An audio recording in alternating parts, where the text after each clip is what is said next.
Magandang araw mga katoks. Kung natatandaan ninyo mga katoks, tayo ay naninilo ng tikling mga katoks.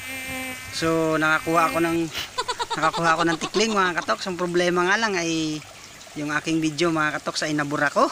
So isa na namang katangahan ang nangyari sa akin mga katoks. So wala tayong magagawa mga katoks dahil nagbura ako ng aking mga lumang video mga katoks. So napasama ko yung aking video na nahuli ko yung tikling na yun mga katoks. So hindi ko na ngayon may papakita sa inyo yung pagkahuli ko mga katoks, pero papakita ko sa inyo kung paano ko na lang siya paamuin mga katoks. So ayan, panoorin nyo yung video natin mga katoks. Ayan, bago ang lahat mga katoks, sa shoutout pala muna ako kay Norman Lagnada at saka kay Glenn Lahera. So ayan part, na shoutout na kita part. So ayan mga katoks, panoorin nyo na yung video natin mga katoks.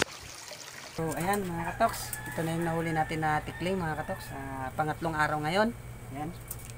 So inumpisan pa lang natin siya umamo sa tao mga katoks. So ganyan yung ginagawa niya, bangga dito mga katoks, nasusugat yung muso niya. So umpisa lang yun mga katoks. So pakita ko sa inyo. Ayan, tapang talaga. Aray ko, talagang papahirapan ka nito sa umpisa talaga mga katoks, pero masasanay din to. Wag lang natin dikit sa mata natin mga katoks kasi nanunuka ng mata to. So ayan, ayan siya. Ganyan pag magpaamo nito mga katoks sa umaga, hawakan mo siya tapos ipuin mo. Ayan, nanunuka yan. Sakit siya mga katoks pero masasanay din tayo niyan.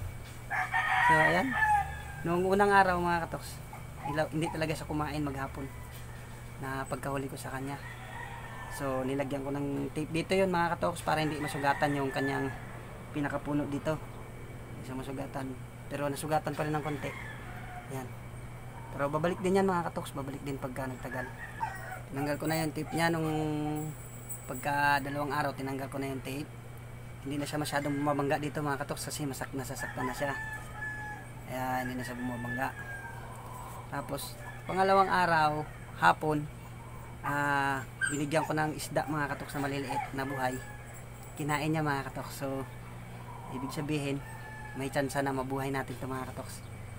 So ang medyo mahirap lang mga katoks magpaamo nito, medyo matagal, talagang matapang. So pagtsatsagaan natin ito mga katoks hanggang sa may isasama natin doon sa alaga natin.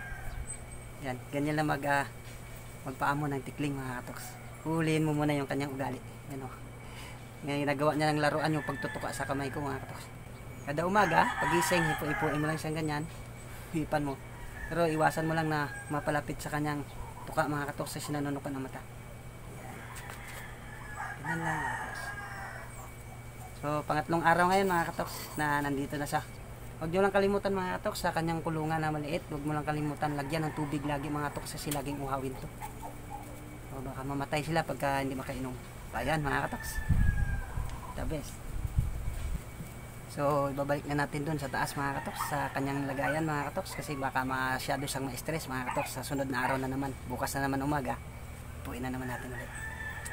So ganyan paamo mga katoks.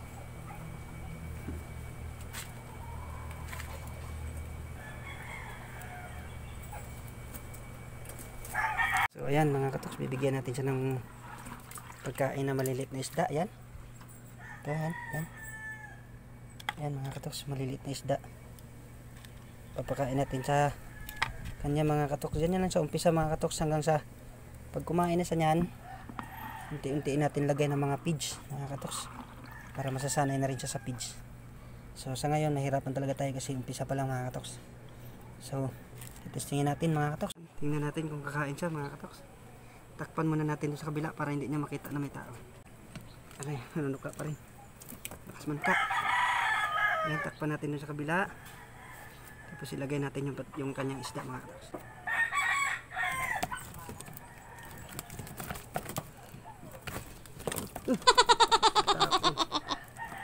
Tatapon ng kanyang isda mga katoks. Papulutin natin ulit. Tinapon mo yung pagkain mo.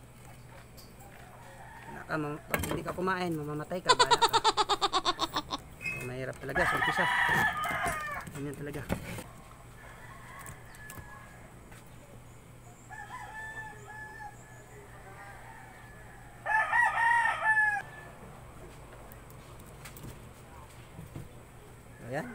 ulit natin isa-isa tapos binalik sa lalagyan. Balik ulit natin sa loob. Baba ka dyan. Ako. Tapo na naman to. Tama na. Alis na ako. Sayang yung isda. Kasing ano. Kainin mo na to. Kainin mo yung isda mo ha. Yan, mamamatay ka pag hindi mo kinain. Wala ka. Yan. Tingnan natin kung kakain.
So, ayan mga katoks, hanggang dito lang muna yung ating video sa ating tikling mga katoks. So 3 araw na sa akin.